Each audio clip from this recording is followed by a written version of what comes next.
Those were some great presentations, and I'm not nearly as articulate, so bear with me. I'll try to make this interesting.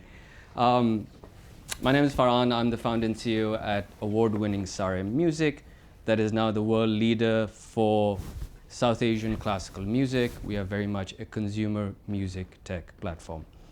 I believe the genre, South Asian classical music, is absolutely incredible and the world needs access to it.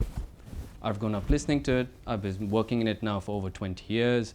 My family has been a patron of it for over 67 years now. And I'm the first non-artist Pakistani at the Grammys. And a few years ago, I couldn't find good quality content online. And I was really surprised at how that's even possible in a world where you have a YouTube and a Spotify that were, according to me at least, supposed to have everything. But they didn't. So I decided I was going to build the future that I wanted to see for my culture and my heritage. And that's how Saarey Music was born.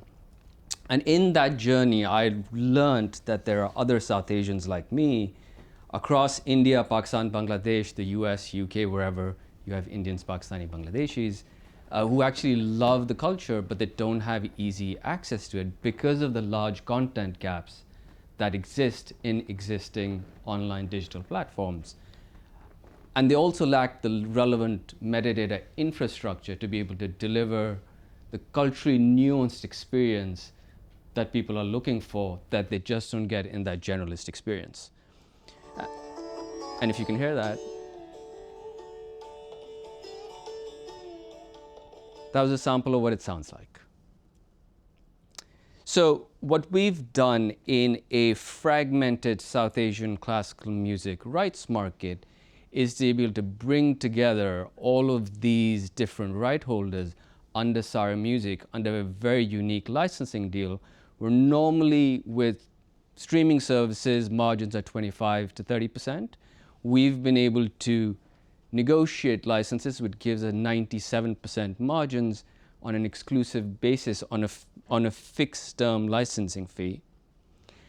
And another way that we're different from a Spotify or a YouTube or other streaming services is that we have a 25-year exclusivity over 90% of Pakistani classical music. So yes, you can't find the content on YouTube, on Spotify anymore, the content we have at least.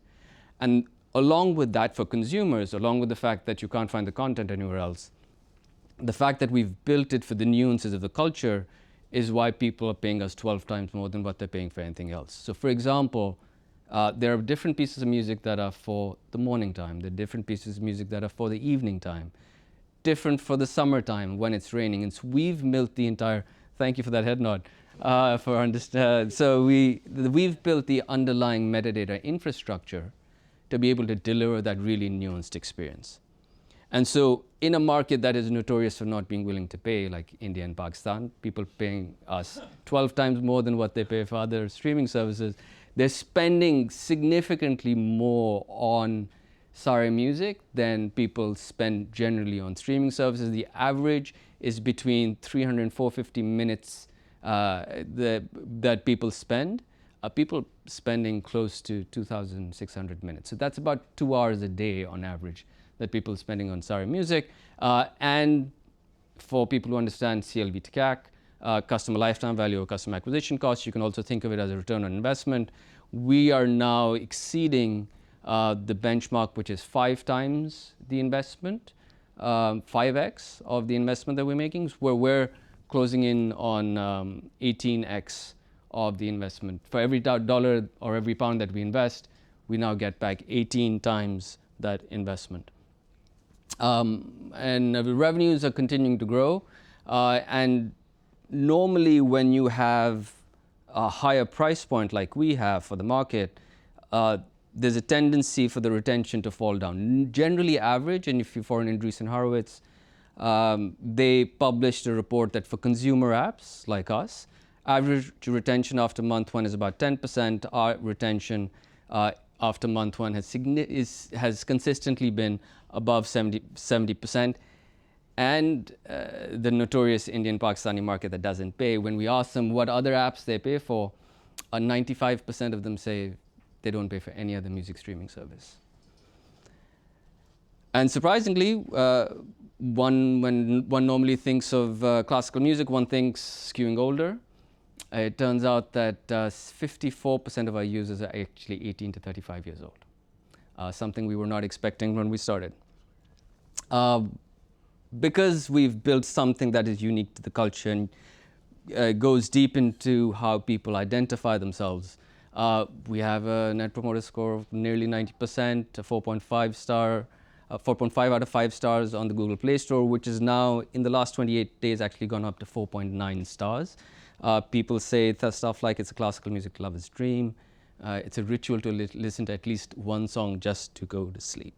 We have Harvard and other universities who have a Saarey music subscription to complement their in-class teaching and research. And we've won several awards, including we were Fast Company's #9 most innovative in Europe, Middle East, and Africa. Now, a lot of people, when they think about classical music, think it's a niche market. And when you do look at it from a Western perspective, it certainly is, because the content catalog is small. But when you look at the actual number of people who are listening, out of 2 billion South Asians, there are about 300 million people who love this genre. So it's a 62 billion pound untapped growing opportunity, which has massive tailwinds all the way from, yes, the Indian Pakistani markets are growing, but also in terms of music consumption in those markets are growing, as well as paid subscriptions in the notoriously not willing to pay markets.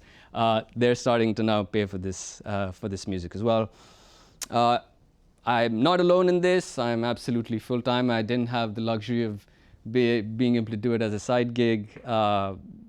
But I feel this is important enough and was important enough for me to dedicate myself full-time to it. And I have with me some amazing co-founders, both of which were with me at London Business School, are serial entrepreneurs. And really the idea of Saarey music itself came from Devon.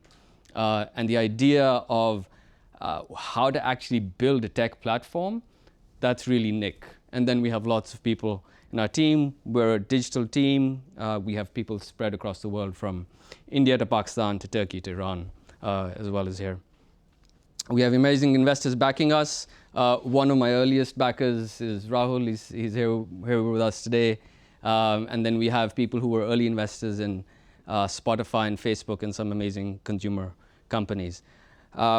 We see some really exciting growth opportunities in this market as we dive more and more into it, starting with just music streaming. We now realize that there is a whole lot, this entire infrastructure layer, which is missing, whether it's giving appreciation payments to artists, whether it's booking them for events, booking them for lessons and ordering instruments, all of which is shockingly still very difficult to do for the genre music. And as we build out the future of this platform, we see that being built into Saarey music itself. Thank you for listening. That's what we're doing. Please scan the QR code, download the app. Thank you, Faraan.